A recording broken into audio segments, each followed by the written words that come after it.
D'accord. Qui s'est passé de un énorme. Bon, on est en direct du coup. Alors pour les personnes qui vont nous rejoindre au fur et à mesure, je suis désolé, je ne sais pas ce qui s'est passé. J'ai mon ordinateur qui a coupé. C'est la première fois que ça fait ça. Et le lien a complètement disparu. Enfin, voilà, donc le geste était en pleine explication. Voilà, bah, écoute, tu vas pouvoir reprendre là où tu en étais. Et puis bah, les gens suivront au fur et à mesure. D'accord. Donc, tu vois le point où je me suis arrêté ou il vaut mieux que je refasse un rappel? Refais un rappel, ouais, sûrement, parce que. Ok, ça marche. Ouais.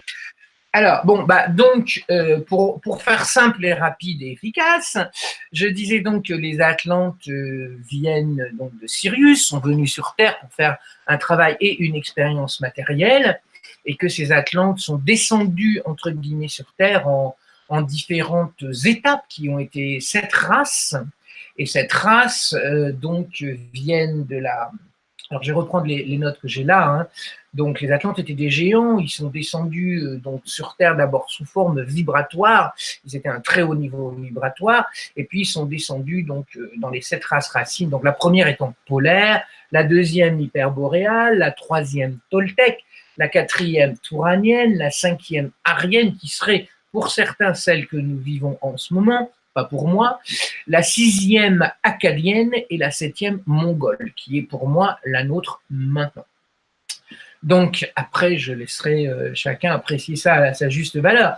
Donc, en descendant à chaque fois d'une race, en passant d'une race de l'autre, les Atlantes se sont rapprochés, ont abaissé leur vibration, au point qu'au final, ils n'ont pas pu la faire remonter et donc repartir d'où ils étaient venus. Ils se sont de plus en plus ancrés sur Terre, j'essaie de me rappeler ce que j'ai dit tout à l'heure, et donc ils se sont de plus en plus ancrés sur Terre et ont pris de plus en plus forme humaine et taille humaine, puisqu'à l'origine c'était des géants.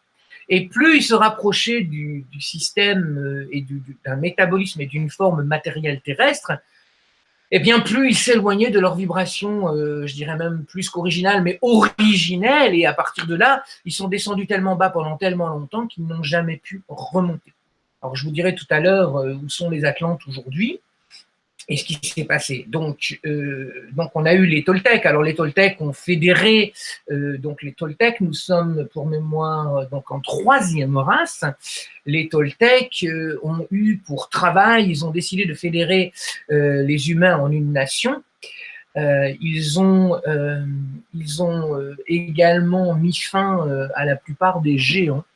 Donc à partir de là, ça peut être pris au sens métaphorique, en ce sens que comme les Atlantes descendaient en vibration et en taille, et qu'en même temps les mouvements universels, les vibrations, les tailles de la Terre, la gravité de la Terre et de la Lune, etc., faisaient que de toute façon les tailles et les choses sur Terre changeaient.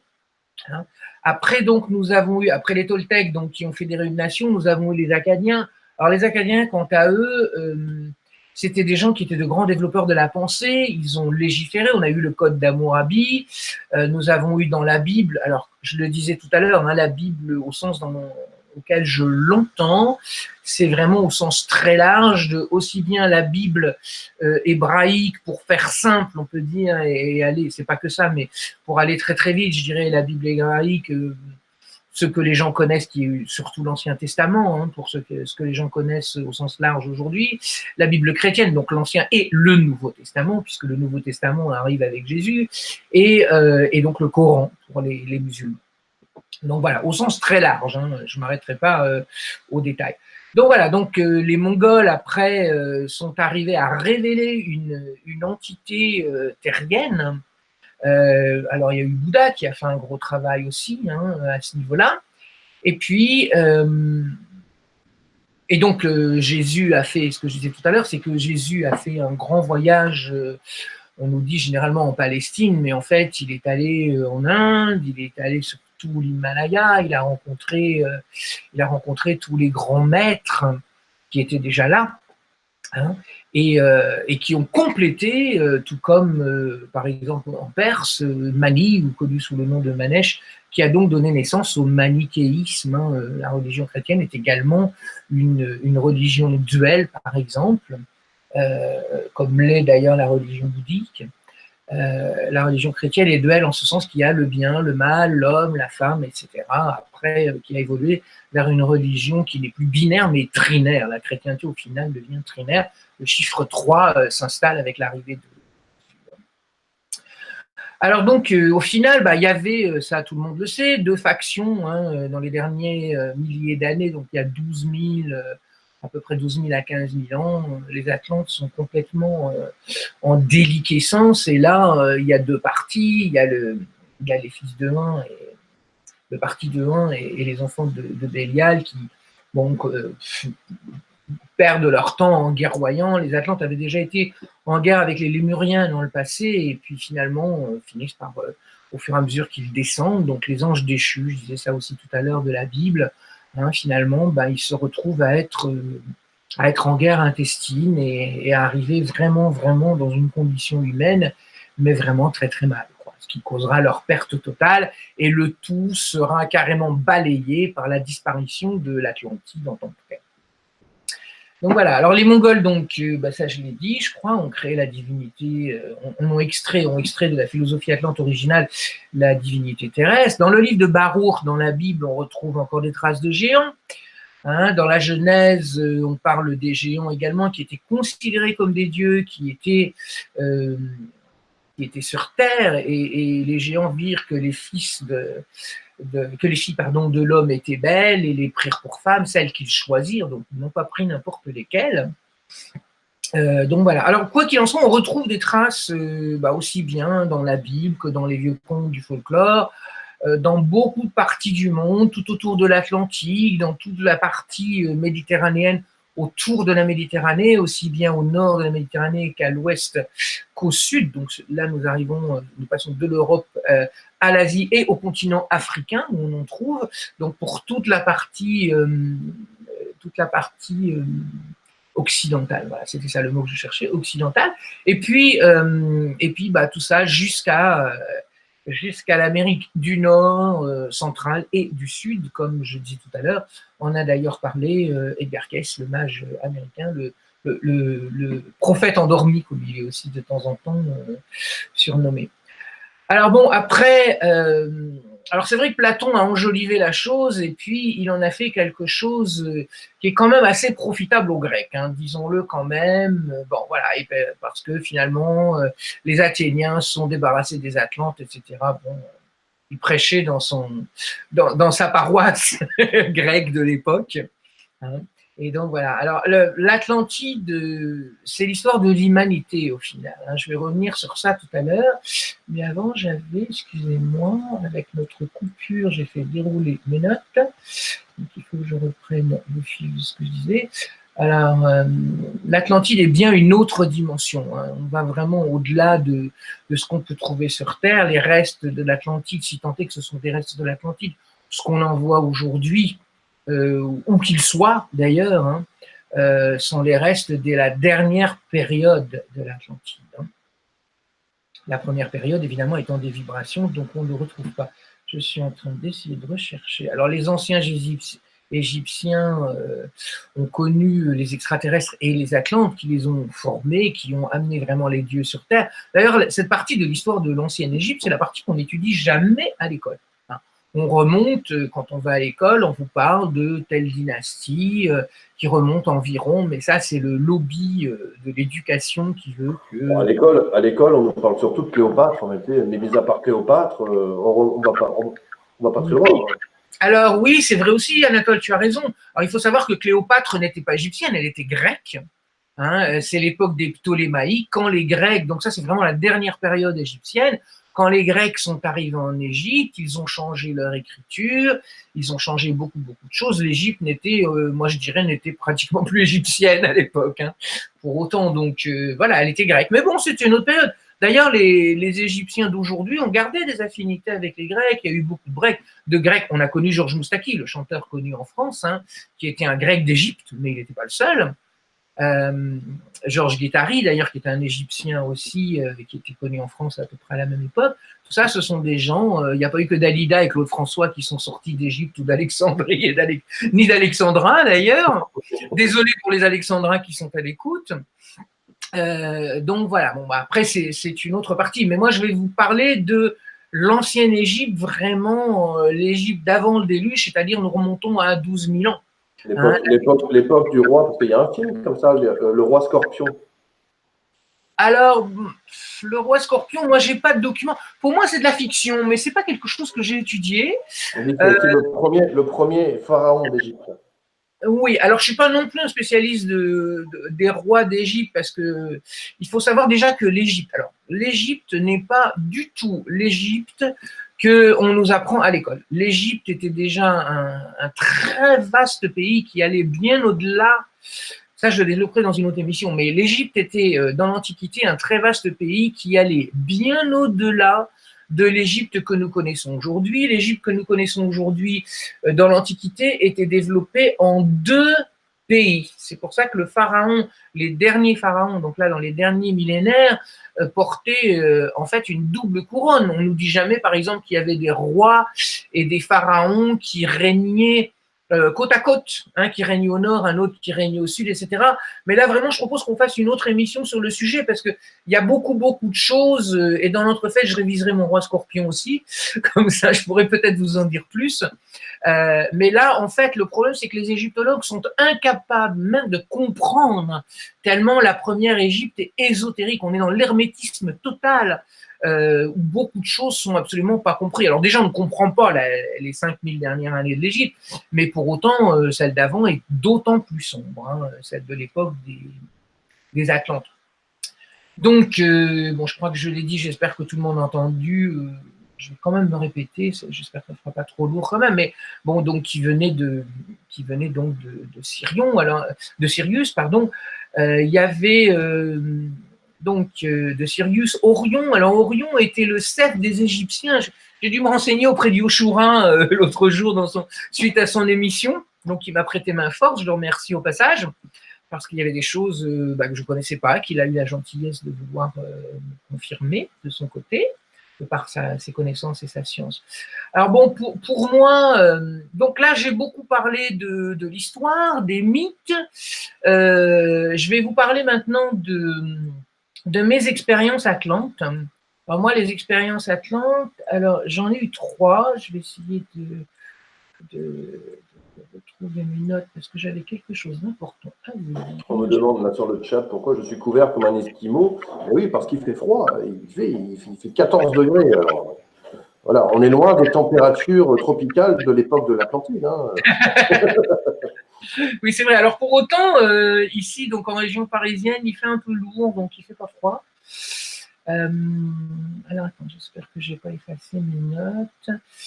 Ah oui, voilà, donc mes expériences atlantes. Alors, je vous ai parlé tout à l'heure d'une régression dans laquelle j'étais avec une partie de ma famille actuelle de cette vie-ci, dans laquelle j'étais en Atlantide, et à l'époque, les choses commençaient à aller mal. D'ailleurs, moi, j'ai fini par me faire poursuivre et me faire tuer par quelqu'un de l'époque.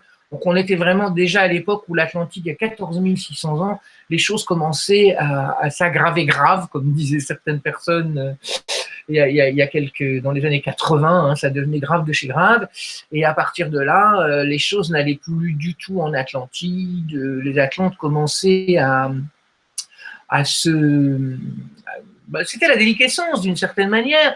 Et puis en même temps, ils commençaient vraiment à partir en sucette, hein, comme le veut l'expression, c'est-à-dire que chacun essayait aussi de tirer la couverture de son côté, comme un animal blessé qui finalement essaye de lutter, hein, comme quelqu'un qui ne saurait pas nager puis qui est en train de sombrer. Là, on était vraiment dans cette période-là.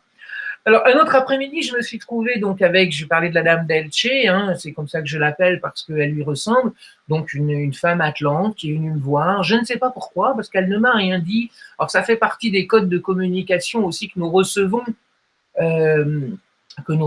de nos amis, de nos frères galactiques, etc. On n'a pas toujours la clé. Nous recevons les codes, mais nous n'avons pas toujours la clé. Et parfois, ils nous disent même rien.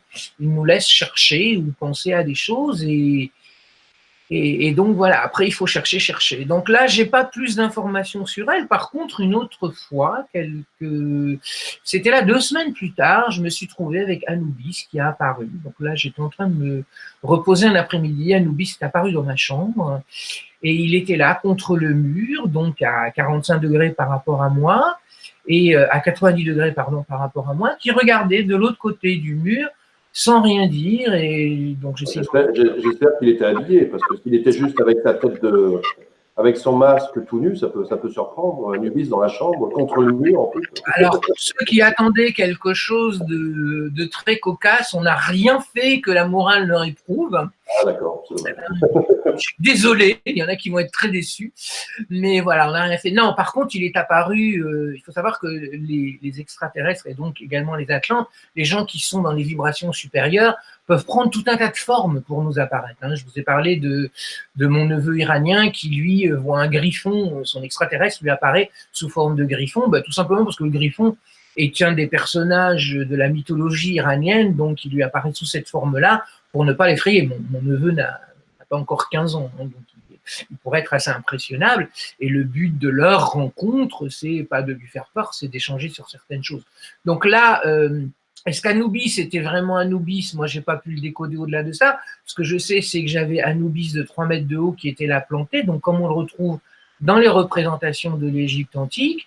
Et là, il est là, qui ne fait rien, qui ne dit rien, qui ne communique pas, qui ne bouge pas. Donc, j'essaye de canaliser avec lui, rien ne se passe, je n'entends rien, je ne vois rien, je ne sens rien. Et donc, au final, au bout d'environ un quart d'heure, 20 minutes, Anubis disparaît. Le lendemain, même endroit, même heure, même scène, donc Anubis apparaît. J'essaye de communiquer avec lui, toujours aucune réponse. Peut-être que lui communiquait de son côté, mais que moi, je n'étais pas en réception parce que je n'avais pas les codes ni les clés.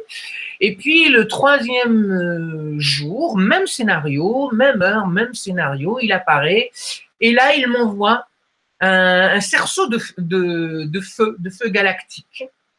Et à partir de là, le message est devenu clair. Et à partir du moment où le message est devenu clair, donc il m'a expliqué ce que je devais faire de ce cerceau, et à partir du moment où le message est devenu clair, c'est très simple, il est reparti, sans plus d'explication. Donc ça, c'était ma troisième rencontre, rencontre atlantéenne, je devrais dire, voilà. Et donc voilà, j'espère que j'en ferai d'autres, parce que moi, j'ai toujours été attiré par l'Atlantide, donc j'espère qu'ils vont continuer de communiquer avec moi.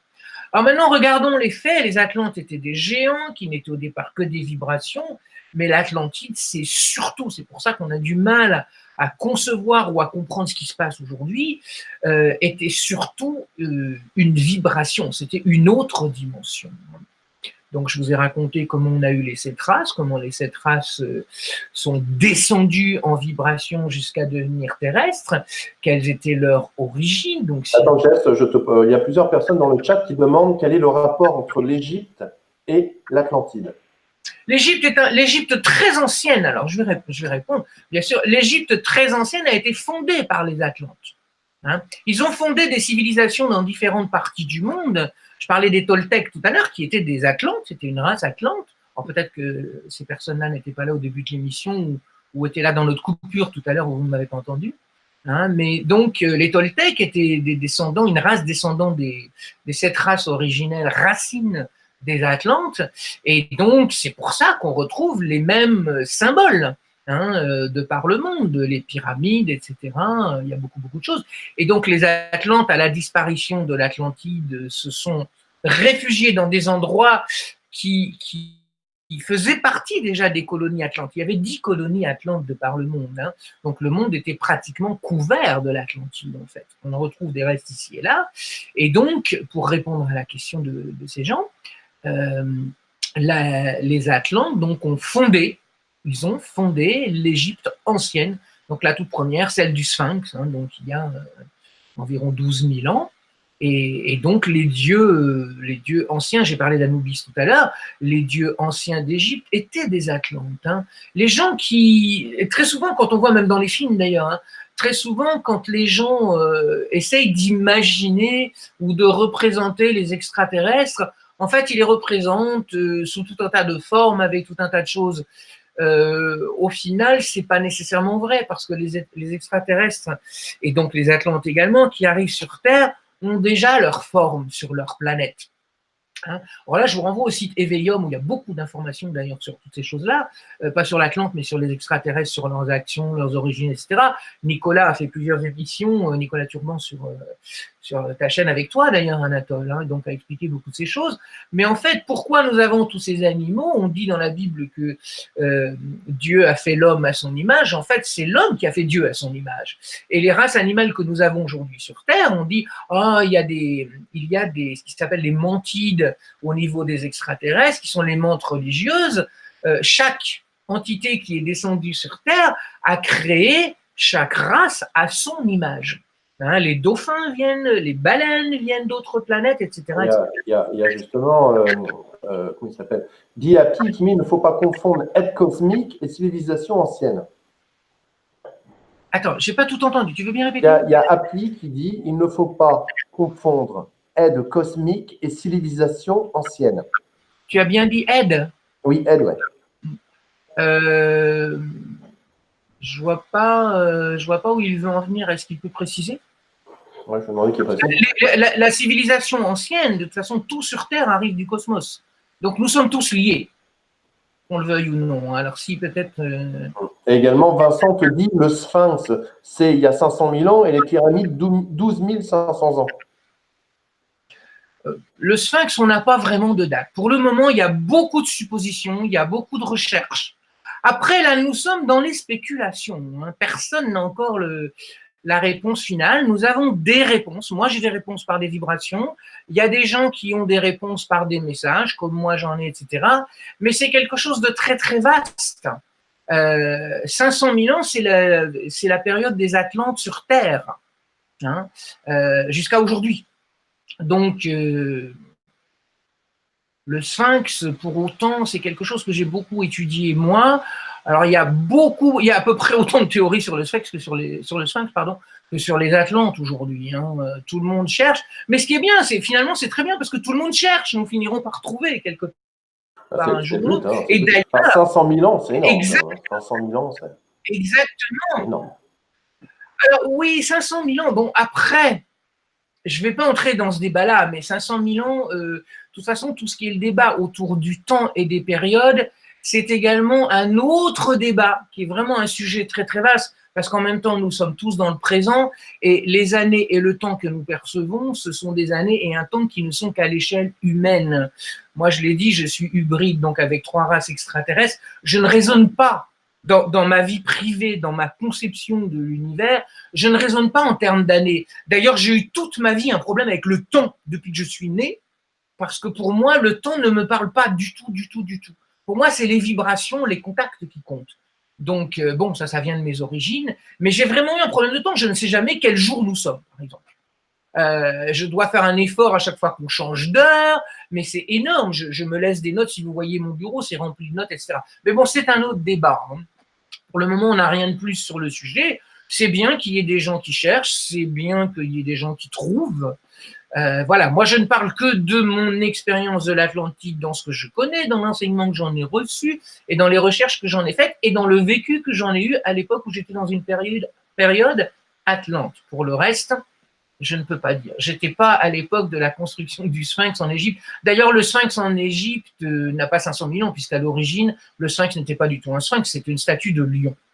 Donc, c'était pas du tout le Sphinx. Le Sphinx, c'est une invention humaine à l'époque où les humains ont retaillé le Sphinx avec une tête de pharaon, etc. C'était une autre époque déjà, et nous n'étions plus dans la religion originelle qui a été donnée par les Atlantes, d'ailleurs.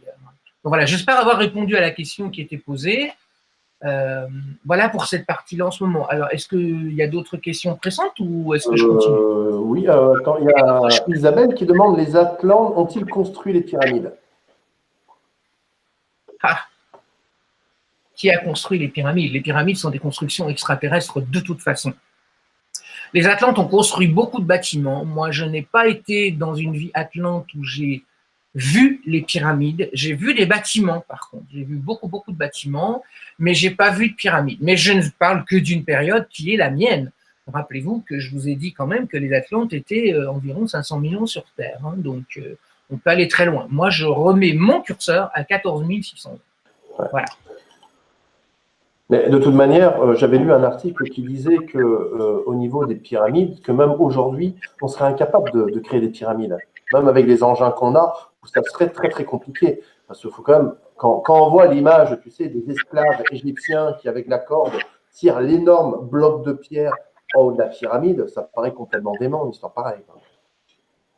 Ah bon, ça fait partie de tous les mensonges qu'on nous enseigne sur l'Égypte. Les Égyptiens déjà n'avaient pas d'esclaves, donc ça c'est n'importe quoi. Par contre, le peuple égyptien travaillait. Les Égyptiens, on parle de bataille, etc.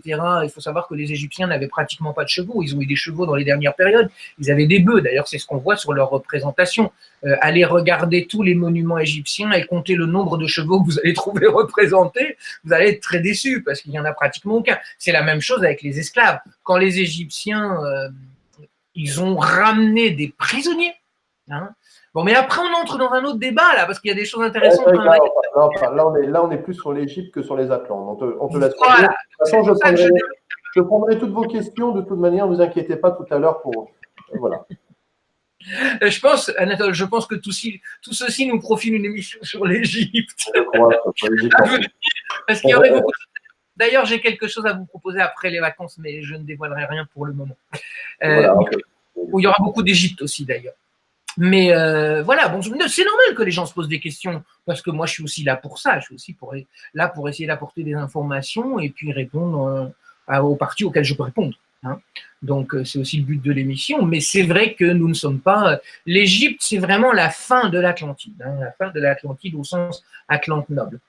Est-ce que tu as d'autres questions pressantes ou est-ce que je continue? Vas-y, continue. Alors, attends, donc moi j'en étais où j'ai parlé du livre de Barour. Alors, l'Atlantide d'aujourd'hui. Alors, aujourd'hui, donc on retrouve, comme je disais tout à l'heure, nous retrouvons beaucoup de gens, on retrouve des traces qui seraient des traces atlantes. Alors, il y a beaucoup de choses qu'on ne sait toujours pas décoder ni interpréter, hein, faut voir ça aussi. Moi, que je n'ai pas vu dans ma vie atlante ou de par mes contacts atlantes, donc ces parties-là, je ne pourrais pas en parler, mais c'est sûr qu'il y a eu un continent atlante qui s'étendait, puisqu'il y avait 10 colonies atlantes, hein, qui allaient pratiquement sur tout le globe actuel. Donc, c'est normal qu'on retrouve ce genre de choses. Hein. Tu es là, tu m'entends, Nathalie? Oui, tout à fait. Alors, c'est aussi ce qui explique qu'il y ait des pyramides, qu'il y ait tout un tas de choses de par le monde, parce que les Atlantes, dont j'ai parlé tout à l'heure, des Toltecs et de tous ces gens-là, des Akkadiens, etc., les Mongols qui ont enseigné aux civilisations, c'est comme ça qu'on retrouve, moi, la question que je me posais quand j'étais à l'école, j'étais petit, je me dis, mais c'est marrant, tout à coup, le feu est apparu partout dans toutes les populations terrestres, alors que ces gens-là n'avaient pas de contact, quoi, que ce soit des gens qui soient sur la terre de feu ou qui soient en Chine, donc pratiquement de chacun de leur côté du globe, ils ont découvert le feu en même temps, ils ont découvert la poterie, la bière, l'agriculture, l'architecture, l'archerie, ils ont découvert certains métaux, ils ont eu même une forme de civilisation, de religion, avec des mythes qu'on retrouve encore aujourd'hui et qui se ressemblent. C'est pas innocent si tout se trouve là. Il y avait de toute évidence probablement un ministère de l'éducation atlante qui sévissait déjà à l'époque et formait les gens à évoluer, puisque le but c'est aussi sur Terre de former des terriens à vivre une expérience terrienne et terrestre. Hein, donc les Atlantes ont beaucoup œuvré dans ce sens-là. Hein. Alors excusez-moi, je reprends des notes. Donc, de toute façon, l'histoire de l'Atlante, ça pourrait faire un très beau film une fois qu'on pourra la réécrire, mais toute l'histoire du monde que nous connaissons devrait être réécrite. Et c'est vrai que l'histoire des Atlantes, après tout, Heinrich Schliemann, l'Allemand, a retrouvé Troie, enfin pense avoir retrouvé Troie. Donc peut-être qu'un jour on retrouvera une Atlantide, si tant est qu'il y en a une, Poséidonis, peut-être. Hein, y a beaucoup de villes qui correspondent à la description de l'Atlantide telle qu'elle est faite de par Platon, entre autres. On en a retrouvé en Sardaigne, on en a retrouvé donc Santorin, on en a retrouvé aux Açores, on en a retrouvé aux Bermudes, on en a retrouvé, j'en oublie un, dans le sud de l'Espagne. Il y en aurait un qui a été, qui est à l'étude là en ce moment, qui serait en Mauritanie, donc en Afrique de l'Ouest, qui serait l'Atlantide. Ce qu'il faut retenir de l'idée générale, c'est que nous avons une race de gens qui ont été déclinés en 7 races racines qui sont venus faire une expérience en passant du vibrationnel, spirituel à la déchéance, donc en descendant sur Terre en 7 étapes, en se matérialisant, en devenant de plus en plus humains. Aujourd'hui, les Atlantes, c'est nous. Nous sommes les descendants des Atlantes. Hein, donc, nous sommes encore là. Tu m'entends, Anatole? Oui, bien sûr. Parce que moi, je ne t'entendais pas, tu avais coupé ton micro. Je crois que j'ai donné les grandes lignes, là. Il y a peut-être des questions. Oui, je pense qu'on peut peut-être prendre des questions. Oui, bien sûr. Alors, je vais prendre les questions. Je vais remonter. Alors, bon, ça, on va parler là, je vais prendre un mélange d'Atlante et de pyramides. Hein. Donc, Isabelle demande les pyramides sont-elles des machines? Alors, il y a beaucoup d'études qui sont faites sur les pyramides, notamment celles d'Égypte. Alors là, c'est pas une expertise que j'ai les pyramides, mais je vais donner quand même, partager ce que j'ai. Alors, sur les pyramides d'Égypte, il y a beaucoup de choses qui sont faites depuis très longtemps. Il faut savoir qu'il y a eu en Égypte quelqu'un qui était préposé au département, au service, je devrais dire, archéologie, histoire de l'Égypte ancienne, qui s'appelle, qui ne l'est plus maintenant, qui n'est plus à ce poste-là, qui serait probablement un monsieur très âgé aujourd'hui, qui s'appelle Zahi Hawass. Le problème, c'est qu'il a monté carrément toute son égyptologie à lui, en accordant des droits, en racontant des fois n'importe quoi, en refusant certaines fouilles, certaines recherches. Donc au final, il a beaucoup plus brouillé les cartes du jeu de l'Égypte ancienne et évidemment des pyramides. Alors il y a eu une femme qui était très bien, qui a été sa collègue, je dirais, et puis qui a repris la place, dont le nom m'échappe, je m'excuse auprès d'elle, mais qui faisait des choses très bien, qui était déjà beaucoup plus honnête, qui a fait des choses.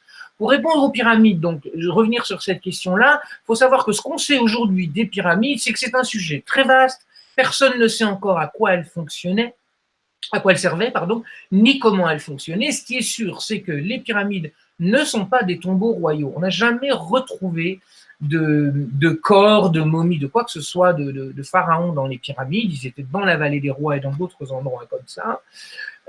On sait qu'il y a, alors là, Jacques Grimaud, il faut regarder le travail de Jacques Grimaud, qui est phénoménal, sur le travail des pyramides, parce qu'on est carrément dans la physique, dans les maths, dans la physique quantique. On sait qu'il y a plein de vibrations. On sait, par exemple, on a découvert que au-delà d'être aligné sur l'alignement de la ceinture du Baudrier d'Orion, les 3 pyramides du plateau de Gizeh, on sait également qu'il y en a une, la grande pyramide, qui n'a non pas 4 mais 8 côtés. Bon, il y aurait beaucoup de choses à dire. Alors, il y a, j'oublie son nom, Semir, je ne sais plus comment, le Yougoslave, qui a découvert la plus grande pyramide du monde, donc en Yougoslavie, qui était une pyramide ensevelie, qui lui a découvert que quand on rentre dans cette pyramide-là, donc en ex-Yougoslavie, finalement, les gens qui ont des problèmes de santé en ressortent, ils se portent bien, ils sont guéris. On a trouvé une feuille qui était entre les pierres à l'intérieur de la pyramide. Cette feuille a été carbone datée à 8000 ans, ce qui en ferait la plus ancienne pyramide connue par rapport à aujourd'hui. On ne sait pas non plus à quoi sert cette pyramide. On ne sait pas à quoi servent les pyramides. Il y en a rien que dans une région chinoise, il y en a 64 ou 68, je crois, que les Chinois interdisent d'étudier, même aux Chinois eux-mêmes. On découvre des pyramides en permanence en Mésoamérique, donc tout ce qui est l'Amérique centrale, en descendant. Alors le Guatemala, dès qu'on coupe un arbre, on trouve une pyramide derrière, quoi. Alors il y a des régions comme ça, c'est absolument incroyable. On en a trouvé dans la mer, on en a trouvé aux Açores, on en a trouvé plusieurs à Cuba.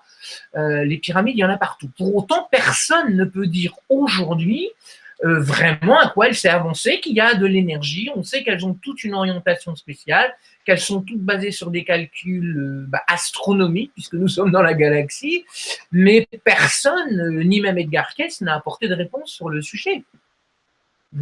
Voilà tout ce que je peux dire des pyramides aujourd'hui, mais bon. D'accord. Merci. Alors, Shafika demande, donc tout à l'heure tu parlais que des extraterrestres nous avaient créés, donc elle met, donc tu avais des hommes dans le cosmos et ils nous fabriquaient ici sur Terre. Et alors, je ne t'entends pas très bien, Anatole. Parce qu'il faut que tu coupes ton micro quand je parle, sinon ça fait un écho, tu m'entendras beaucoup mieux. Je n'ai pas de micro, moi, qui s'affiche là. Il faut que tu coupes mon micro. Non, ton micro, pardon. Ah, d'accord, ok. Alors, vas-y, je t'écoute avant de te couper. Alors, Shafika demande, y avait-il des hommes dans le cosmos et nous ont-ils fabriqués ici sur Terre? D'accord, alors je vais couper le micro. Non, et là, si tu coupes ton micro, on t'entend plus, Jess. C'est Alors, quand je parle, il faut couper ton micro. Mais si tu coupes ton micro, si on coupe tous les deux notre micro, ça va pas aller. voilà, donc tu vois que je n'ai pas encore eu accès à cet épisode de la technologie informatique Atlante. Voilà, donc alors pour répondre à Shafika, il n'y a pas des hommes, alors il y a des humanoïdes, beaucoup d'extraterrestres sont également humanoïdes, mais ils peuvent être reptiliens, ils peuvent être delphiniens, ils peuvent prendre plusieurs formes, si tant est qu'il y a aussi les formes qu'ils nous montrent et qu'ils prennent pour nous apparaître, comme je disais tout à l'heure, et celles qu'ils ne nous montrent pas. Il y a des milliers de formes, de types d'extraterrestres et de formes extraterrestres. Des hommes, qu'est-ce que ça veut dire des hommes? Pour moi, des hommes, c'est des humanoïdes, hommes, femmes au sens traditionnel, quelle que soit leur origine terrestre, je veux dire, fût-il africain, américain, ou asiatique ou européen. Bon, voilà, donc les hommes tels qu'ils sont décrits dans la Genèse, voilà, Adam et Ève, si vous voulez. Voilà, mais bon, avant tout ça, il y avait déjà des extraterrestres sur Terre. Le seul vrai extraterrestre sur Terre, c'est l'humain au final. Hein. Parce que toutes les entités, fussent-elles vibratoires par exemple, comme les Atlantes, étaient déjà sur Terre et dans le cosmos et partout. Toutes les planètes sont habitées sous une forme ou une autre, dans tous les systèmes, dans toutes les constellations, les galaxies, etc. Donc, ils étaient déjà là et ils ont créé beaucoup de choses, dont l'humain. Alors, par travail, un travail génétique, un travail de construction, de clonage. Alors là, je t'entends plus, Anatole, mais moi, j'ai fini ma réponse pour le moment. Oui. Alors, merci. Il y a Galaxy qui demande. Il a été dit que certains rescapés de l'Atlantide et de la Lémurie seraient actuellement à l'intérieur de la Terre. Qu'en pensez-vous? Il y a toujours eu. Alors, bon, là, nous revenons au niveau vibratoire. Il y a une intraterre où il y a des gens qui habitent. Il y a l'intraterre et il y a le sous-terre. Je vous ai parlé dans une émission, je crois que c'est notre dernière émission, de ces gens qui ont été découverts en Iran, qui sont des gens qui sont troglodytes, qui sont une autre race humanoïde, différente des humains, mais pour autant humanoïde. On sait qu'il y a des reptiliens qui vivent sous terre. Je crois que Nicolas m'avait même dit qu'il y avait des dauphins qui vivaient, mais là on est au niveau vibratoire. Je ne parle pas des Iraniens, hein, mais je parle d'un tas d'entités qui sont dans l'intraterre.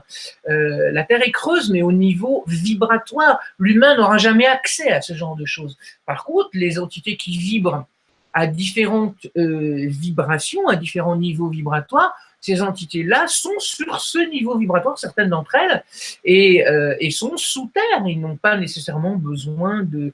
Il faut comprendre une chose, c'est que dans la nature, que ce soit sur Terre ou ailleurs, chaque chose, chaque entité, chaque plante, chaque chose vivante s'est manifestée et évolue selon son souhait. Et son souhait est généralement motivé par ses besoins. Hein. L'homme n'aurait pas inventé la roue s'il n'en avait pas eu besoin. Donc voilà, j'espère que j'ai répondu à la question, mais Chaputa, je t'écoute. Oui. Alors, de quelle manière Atlantide, c'est Patène qui demande de quelle manière l'Atlantide a été détruite, perdue jusqu'à nos jours et pourquoi? Oh, il y a eu plusieurs vagues. Il y a eu des mouvements tectoniques énormes. Hein. Il y a eu des mouvements tectoniques énormes. Il faut savoir que la Terre, là, se calme. On n'a pratiquement plus de volcans, on n'a pratiquement plus de tremblements de terre par rapport à ce qui se passait il y a très très longtemps, à l'époque où la Terre était vraiment encore... Enfin, ceci dit, la Terre est une planète vivante, c'est un élément. Même les Chinois, pour eux, la Terre est un élément. Hein. C'est le 5e élément, en fait. Et donc... comment essayer de répondre simplement? Oui, donc la Terre était en terraformation, et comme on le voit d'ailleurs dans Star Wars, hein, dans le premier ou le deuxième, je crois, des nouveaux films, hein, on voit que la Terre est encore en feu, etc. Bon, tout ça, ça s'est calmé sur Terre. Et puis, il y a eu les météorites, il y a eu un tas de choses qui font que la Terre a été la Terre. Alors, il y aurait eu la planète Nibiru, la Lune, etc., qui se serait explosée, etc. Moi, je n'ai pas d'informations de la Terre. Ce que je peux dire, c'est que la Terre a changé de volume, de forme, de mouvement tectonique, qu'il y a eu de très grands mouvements, ça, on le sait. On parle très souvent, d'ailleurs, je voudrais rectifier une erreur au passage, de la météorite qui a tué les dinosaures. Alors déjà, les dinosaures, la plupart sont encore ici, ils ont simplement évolué sous une autre forme. Et il n'y a pas eu de météorite, il s'agissait d'un méga volcan. J'invite donc nos amis qui sont à l'écoute ce soir d'aller tout simplement sur Google Earth et vous regardez le golfe du Mexique où elle serait soi-disant tombée. Et si vous regardez un cratère de météorite et un cratère de volcan, vous verrez qu'il s'agit bien d'un cratère de méga volcan, comme on a eu le Pinatubo aux Philippines. Je crois que c'est dans les années 80. On a toujours une menace. Je crois que c'est Yoshua qui en parlait d'ailleurs récemment. On a toujours une menace au niveau de Yellowstone aux USA. Hein. Faut savoir aussi une chose dont on ne parle pas, mais il y a par exemple tout l'océan Pacifique, tout ce qui est à l'ouest du Japon dans l'océan Pacifique. En fait, le plateau au fond de la mer, le lit de la mer, repose sur un immense océan de méthane. Si ça explosait, bonjour le vol dans l'espace, le tour de manège que tout le monde ferait sur Terre. Hein. Parce que tout ça, c'est du méthane. Alors, bon, après, on pourrait toujours demander à EDF de l'exploiter ou quiconque autre, ou chacun se fournir naturellement à condition de pouvoir descendre avec sa paille ou son tuyau jusque sous le sol du Pacifique moyen asiatique. Voilà. Ouais. Merci. Alors, Solange demande, notre planète grandit. Est-ce que les vestiges atlantes vont remonter à la surface durant l'ère du Verseau? Il y a des chances. D'ailleurs, il en remonte probablement parce que on voit des...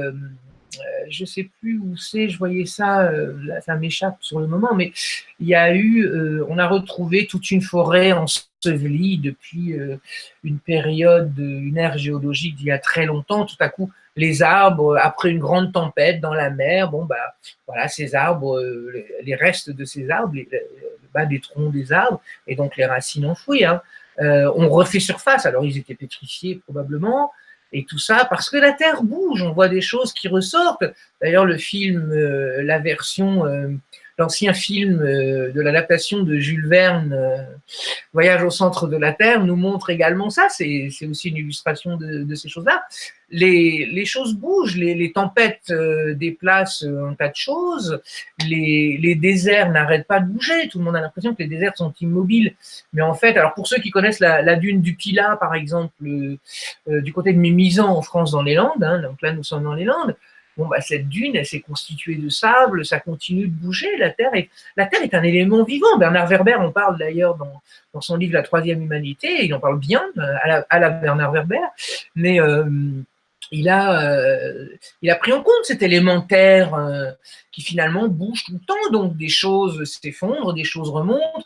On a retrouvé, par exemple, quelqu'un qui se baladait, qui était, je crois, géologue, il y a très longtemps, sur les crêtes de l'Himalaya, a retrouvé plein de vestiges de coquillages et de poissons qui vivent sous la mer, dans les grands océans, et qui étaient là sur des roches pétrifiées dans la montagne.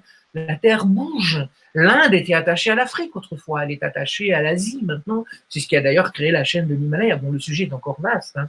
Là, nous sommes... Alors évidemment, des traces de l'Atlantide, oui, il y en a peut-être qui sont sous nos yeux et qu'on ne sait pas interpréter. Il y en a peut-être qui sont sous nos yeux et que beaucoup ne voient pas parce qu'ils, comme je le disais l'autre jour, ne voient pas parce que ces gens-là ne vibrent pas encore à cette hauteur-là, à cette dimension-là. Je vous ai parlé de vibration quand moi je dis j'arrive à passer d'un monde à l'autre, à passer dans un vaisseau, etc. Tout ça, ce sont des choses qui sont physiques, mais qui sont vibrationnelles. Je vous l'ai dit, je le redis, je fonctionne beaucoup par vibration. Moi, voilà, beaucoup des choses que je reçois sont par vibration et que je fais sont par vibration. Voilà, j'espère avoir donné un élément de réponse au moins. Oui, merci. Alors Marie-Christine demande, on prévoit le retour de l'Atlantide, qu'en est-il? On peut rêver. On peut rêver. Moi, je dirais qu'il n'y en aura pas, parce que ce n'est pas inscrit dans le plan. Déjà, le plan, il est que l'humanité s'élève, pas qu'elle... Alors, ce sera un retour, en grimpant l'échelle de Jacob de la vibration, pour retourner vers la source vibrationnelle, la création du monde, l'entité universelle dont nous sommes tous partis. Mais pourquoi est-ce que ça devrait repasser par l'Atlantide? Je ne suis même pas sûr qu'il y ait un intérêt. D'ailleurs, quelle Atlantide? Laquelle des deux factions de l'Atlantide? Est-ce que l'Atlantide est vraiment... L'Atlantide fait rêver. Hein, la réalité n'est pas du tout ce qu'on voit dans les films. hein, les films sont romancés.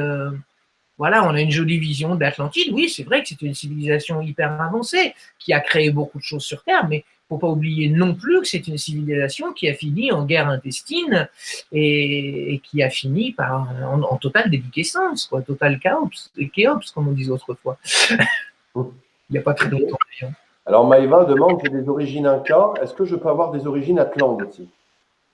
Est-ce que les Incas ont des origines atlantes? Tout le monde a des origines atlantes. Alors par contre, mais là c'est un autre sujet, les Incas, je ne sais pas, mais les Aztèques venaient, il y a des Incas peut-être, je ne suis pas sûr, là je ne vais pas dire de bêtises, mais par exemple, on sait que les Aztèques ont des origines extraterrestres, ils ont été amenés sur Terre, carrément véhiculés par un métro, là voilà. Ils sont descendus, ils ont été amenés sur Terre. Beaucoup, on leur a proposé de repartir à un moment où il allait y avoir un changement. D'ailleurs, avant les conquêtes colombiennes. Et puis, bah, certains ont préféré rester ici. Alors, c'est vrai aussi qu'ils étaient probablement, ceux qui sont restés ici, étaient probablement trop descendus en vibration pour pouvoir retourner sur leur planète et vivre à leur vibration. Je vous invite à regarder le film Titan, hein, j'en reparlerai dans une autre émission, mais il y a un film merveilleux avec Titan qui est joué par, je crois que l'acteur s'appelle Sam Worthington, qui est le héros d'Avatar. Le choc des titans, plutôt, non? Non, alors le choc des Titans, c'est marrant, oui, c'est un de mes préférés aussi, mais pour d'autres raisons. Non, là, ce film-là s'appelle Titan, tout simplement, et en fait, donc c'est Sam Worthington qui est donc le héros dans la chaise, l'Avatar, hein, dans Avatar, et donc qu'on trouve là dans un autre rôle, en fait, l'humanité, donc alors, le schéma classique, hein, la Terre. C'est la suite du film Le choc des titans, c'est le 2. Non, c'est pas celui-là. Non, c'est pas celui-là du tout. Je vais te dire pourquoi, Anatole. Donc là, c'est sur la planète, en fait, c'est sur Titan, qui est une lune de Jupiter, je crois. Oui, pardon, je l'ai vu. Ouais.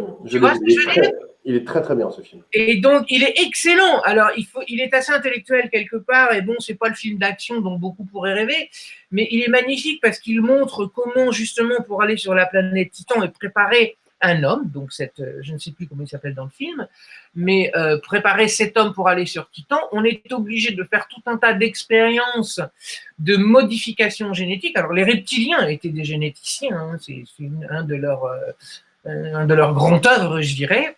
Ils ne sont pas les seuls, mais c'était des généticiens, et ce sont des généticiens, je devrais dire. Et donc, cet homme part, alors on le voit se transformer, comment il change complètement, et physiquement, et mentalement, et au niveau vibrationnel, pour être capable de vivre sur Titan. Alors, je laisse un minimum de suspense pour ceux qui voudront regarder. Je vous invite à regarder. C'est un beau film, hein, par contre. Super film. Moi, je l'ai vu il n'y a pas longtemps, il est vraiment bien. Vraiment un beau film. Ah ouais. Alors, Darla te demande, que pensez-vous des abductions extraterrestres puisque vous êtes un hybride? Alors là, si j'ai pas raté un épisode, on n'est plus dans l'Atlantide, mais je vais répondre quand même. Alors, les abductions extraterrestres, oui. Alors, après là, c'est quoi le prénom? J'ai oublié. Darla. Alors, Darla, donc pour répondre à ta question, donc il y a deux choses là dans ce que tu suggères, dans le débat que tu lances. La première chose, elle est que les abductions. Alors, il y a des abductions. Il y a des abductions parce que forcément, les extraterrestres, en fait, tous les extraterrestres ne connaissent pas les humains. La Terre est un laboratoire également. Donc, c'est comme quand nous allons chercher des grenouilles en forêt d'Amazonie, etc. Donc, il y a des abductions qui se passent en général pas trop mal, mais enfin, dans les films, on nous montre souvent des choses assez horribles. Moi, j'ai été abducté pour plusieurs raisons. Je ne vais pas m'en plaindre. Hein. Je ne suis pas toujours... je dirais pas que je ferai ça à tous les repas, mais bon, voilà. Alors, après, le deuxième élément de Darla, là, c'est les hybrides. Donc, moi, je suis un hybride. Ils n'ont pas besoin de m'enlever. Ils viennent me chercher, ils m'emmènent. Ils font partie de ma famille. Donc, c'est comme si, Darla, ton oncle vient te chercher pour te faire profiter des vacances qu'ils vont aller faire sur la Côte d'Azur ou autre. C'est la même chose, sauf que là, il y a une vocation pédagogique à ce genre de choses.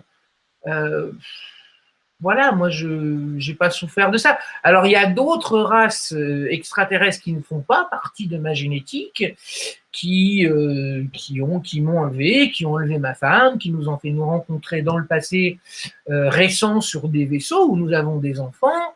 Bon, là, c'est un autre débat. Mais voilà, après, il y a deux choses, peut-être que vous pourra développer, mais je ne sais pas. Est-ce que j'ai répondu à la question de… Je pense, oui. Il y a Jean-Pierre qui te demande, en tant que géologue, je n'arrive pas à concevoir une terre creuse ou plate. Quelle dimension pourrait répondre à ma question? Bah, alors là, je comprends tout à fait, Jean-Pierre, hein, mais c'est le problème des humains, d'ailleurs. C'est pas je dirais, enfin, c'est pas un problème, pour moi, c'est plutôt une curiosité, mais c'est le défi que les humains ont à relever.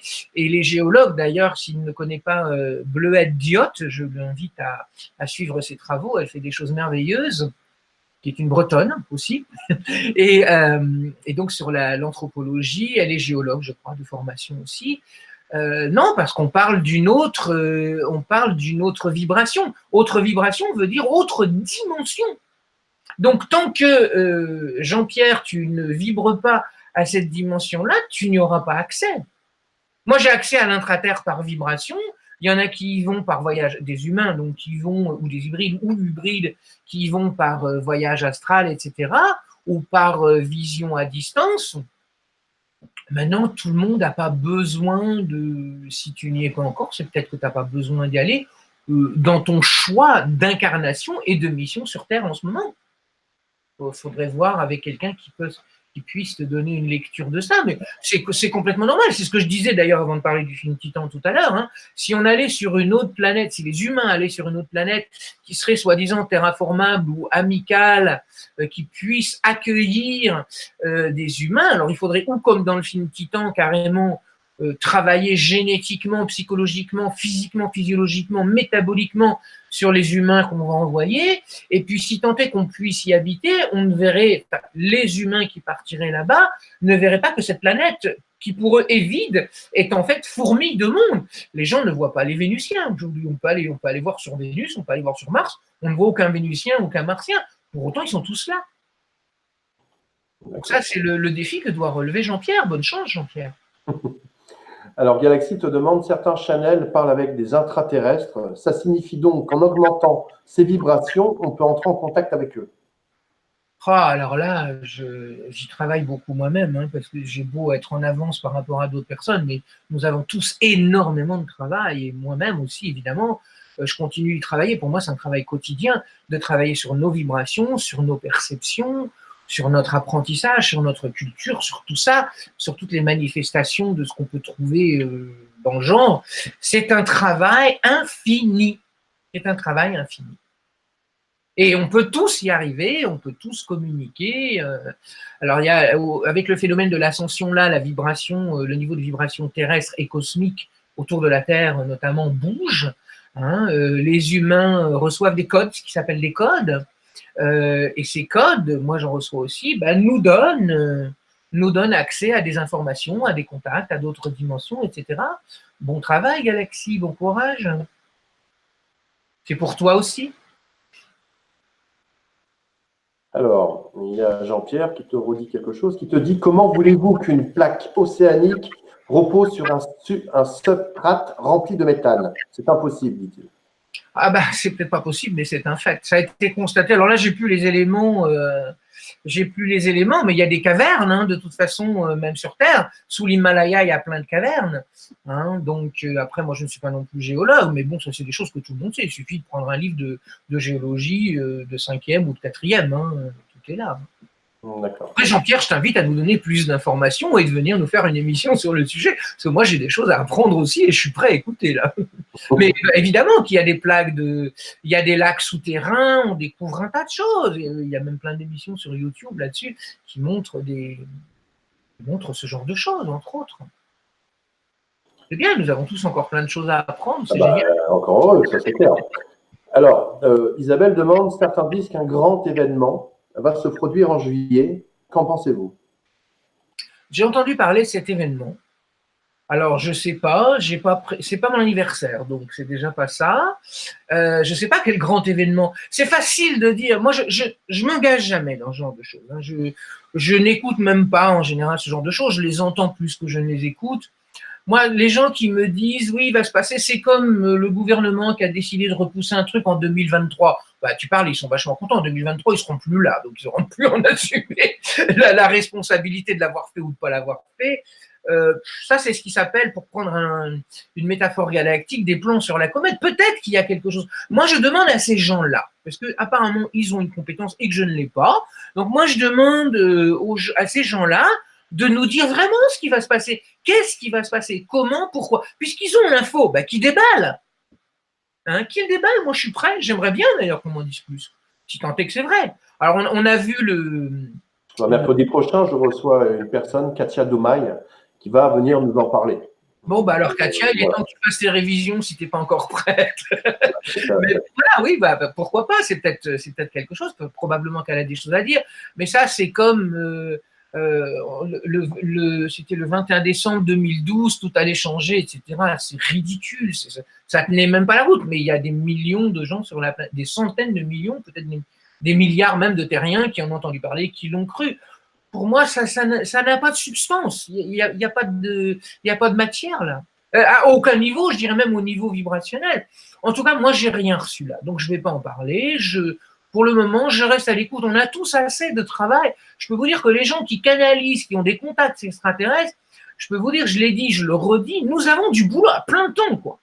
Moi, je suis toutes les nuits réveillé, ils sont là, ils débarquent, ils m'envoient des trucs. Là, j'ai encore lu 2 livres dans les derniers jours d'autres personnes qui viennent d'horizons complètement différents des miens, qui sont également des hybrides ou des hybrides, qui parlent également des langues aliens, etc. Tous ces gens-là disent, bah oui, c'est entre 2h et 3h du matin. Bah oui, moi, c'est entre 2h et 6h du matin. Et bonjour, j'ai dans la journée. Bonjour l'intimité. Comment? Je dis bonjour l'intimité. Ah bah, laisse tomber la vie de couple. Alors, Galaxy demande, les Atlantes étaient en guerre contre quelle autre civilisation? La Lémurie, elle dit les Mu, quoi d'autre? Oui, il y a eu 2 continents, la Lémurie et Mu. Ils étaient en guerre contre eux. Oui, apparemment, ils ont développé des armes technologiques. Ça, je n'ai pas développé, mais elle fait bien de poser la question, Galaxy. Oui, apparemment, ils sont venus également aider certaines des entités, enfin des gens qui vivaient à cette époque-là, à travailler, à développer également de l'armement. J'en sais pas plus, hein, mais ça je le sais. Et donc il y a eu des guerres. On trouve d'ailleurs, il y a un célèbre tableau du Moyen Âge allemand, mais qui n'est pas le seul. On le trouve dans des tableaux indiens, un peu partout, enfin indiens d'Inde, donc je parle là. Hein. On trouve donc beaucoup d'illustrations où il y a eu des guerres dans le ciel, hein. Il y a beaucoup de récits, il y a beaucoup de folklore. Donc à cette époque-là, ouais, c'est clair que ça devait chauffer, quoi. Les gens, pourquoi alors je suis pas spécialiste d'Erinkuyu en Turquie, qui est une ville qui pourrait accueillir jusqu'à 33 000 habitants, une ville souterraine magnifique. Hein, mais pourquoi les gens vivaient-ils sous terre à l'époque? Ça, c'est une question que moi je me pose. J'aimerais bien avoir des réponses. Il faudrait peut-être que j'y aille et que je ressente les vibrations là-bas. Hein, ça peut être quelque chose comme ça. Oui, je sais que